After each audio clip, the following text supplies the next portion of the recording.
What's going on at the Great GASB? You'll find out, because this is the IssuesWatch podcast.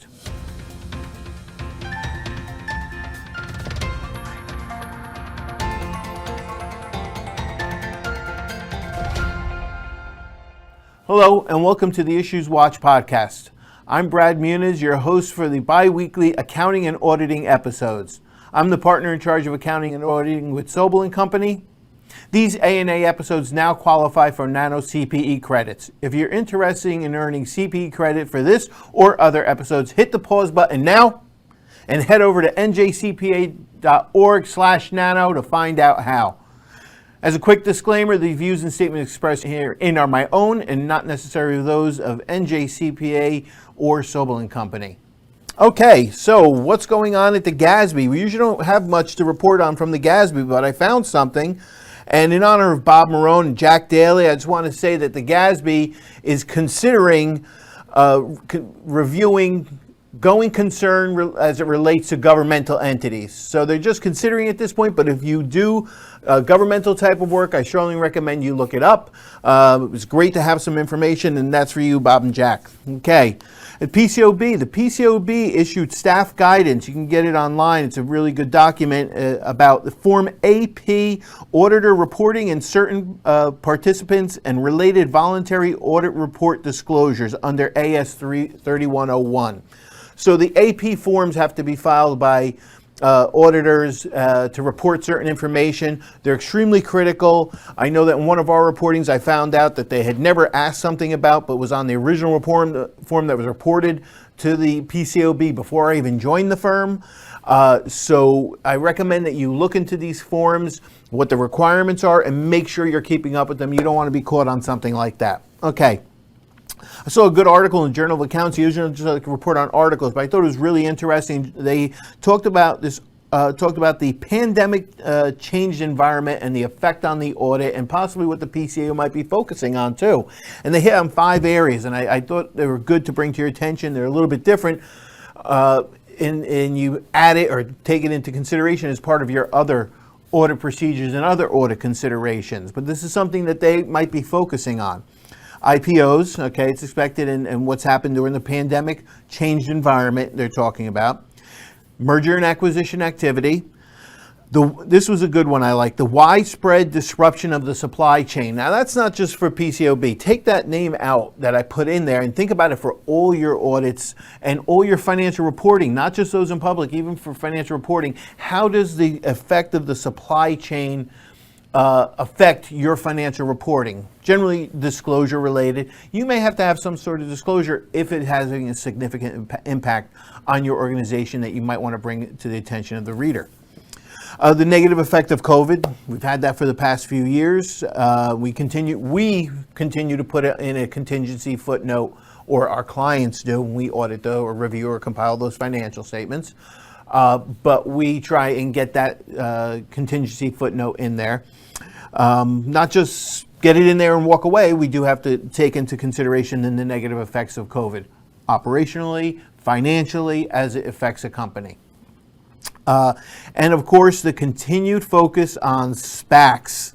If you haven't heard me talk about them enough, and this is not because I just want to keep talking about Frank and what he's worked on in the past, there are a few firms that do these, but the PCAOB, and you're going to hear in a few seconds, they keep focusing on SPAX. There's lots gone on. With that said, let's jump over to SEC for a second. The first item is the SEC bars SPAX from blanket disclosure about accounting risks. So if you recall in the prior, recent history, very recent history, they determined that the accounting wasn't proper as it relates to the warrants. Not for all, but for a lot of SPACs, and a lot of the SPACs had to restate their accounting for the warrants. And accordingly, some people were just putting in some blanket disclosure that there could be some items that may not be proper or whatever. And I'm extremely paraphrasing here, but the SEC came out and said you can't just have blanket disclosures, you got to be more succinct for the reader. And this was on the heels of them accounting for these warrants in a particular way. This was even in something I was reading online. They were accounting for these warrants in a particular way that has been generally accepted not by GAAP, but generally accepted by everybody that was reviewing them. And they came and said, you're doing it wrong. And they said, but this is the way it's been done for years. Too bad you're doing it wrong. You should have been doing it right. So it's been a tough time. The SEC demands Chinese firms increase risk disclosure about legal and operational risk associated with Chinese-based companies. There's always been a big focus on Chinese-based companies. I'm not getting political here. I'm telling you what the view has always been from PCAOB, SEC mindset. It's tough to get proper information when you're doing audits in those companies. I have an old story of a confirmation issue relating to a Chinese company. So they want to make sure that there's adequate and proper disclosure as to the risks, as I said, relating to financial, legal, and operational risks. Okay, let's go into our other areas. FASB. The FASB proposed an ASU relating to liabilities, but particularly supplier finance program disclosures. So it's, as I said, it's very disclosure oriented.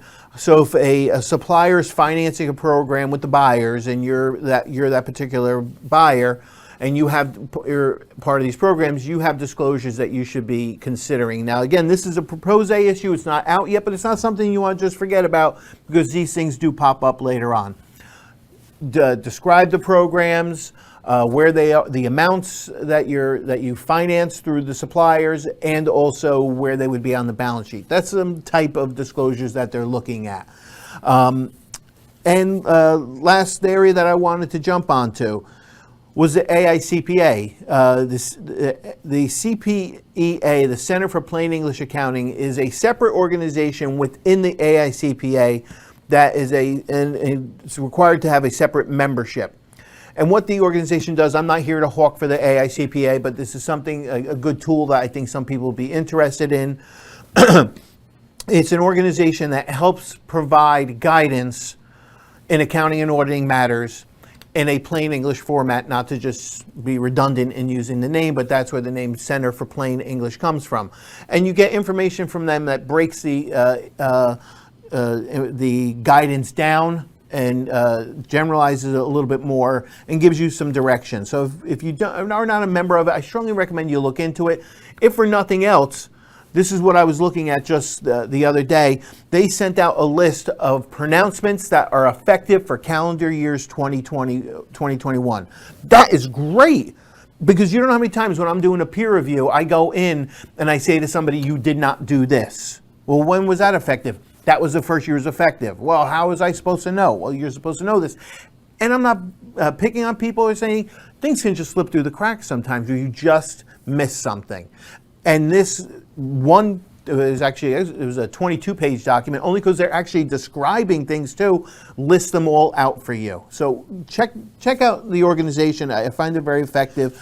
But thanks to them, I'm going to give you the list of what's going to be effective. I'm going to roll through it quick, but you should look at it. These are all ASUs. 2017-12s, derivatives and hedging, some disclosure and some transition information. 2018-14, compensation, retirement benefits related to defined benefit plans, and it changes the disclosures for defined benefit plans for the companies that have them. Okay? If you have a defined benefit planning company, look into this. 2018-15, intangibles, goodwill, and other. Big one, internal use software, the cost of implementing cloud computing. So imagine people are doing cloud computing. Everybody is now, you should look into this. Okay? Of course, materiality does come into play, but don't just say, it's immaterial. You should look at this and get an understanding of it. 2018-16, more on derivatives. It's on an overnight index swap under the SOFR, secured undernight financing rate. Remember, LIBOR is going away and SOFR is coming in. If you have a swap arrangement under SOFR now, you have to consider what to do here. 2018-17, consolidation and then related party guidance on VIEs. I found that one very interesting, so I'd recommend you look into that if you had VIEs. It actually ties back to something from 2014 too. So check that out, please. 2018-18, collaborative agreements and interaction between 808 and 606. 808 is collaborative arrangements between companies, and 606, which is revenue recognition. And the last one, 2021-02, franchisor and revenue recognition as it relates to them. It gives you guidance how to address the revenue recognition on franchisors. I know I went through that very fast, but I just wanted to kind of give you a list. I only have 10 minutes, which I'm kind of getting over right now. So, in closing, I'd like to highlight a couple of upcoming NJCPA events that you might be interested in. On February 8th, I will be presenting 2-credit compilation review in person for the PCAOB chapter on Comps and Reviews. If I didn't say that, I'm sorry. And on February 18th, Frank Boudelet and I will be presenting a 3-credit accounting and auditing update webinar with a replay on February 23rd. Go to njcpa.org/events for more information on these or other events. And as always, I recommend that you join the NJCPA Accounting and Auditing Standards Interest Group by going to njcpa.org/groups. Thank you for joining us.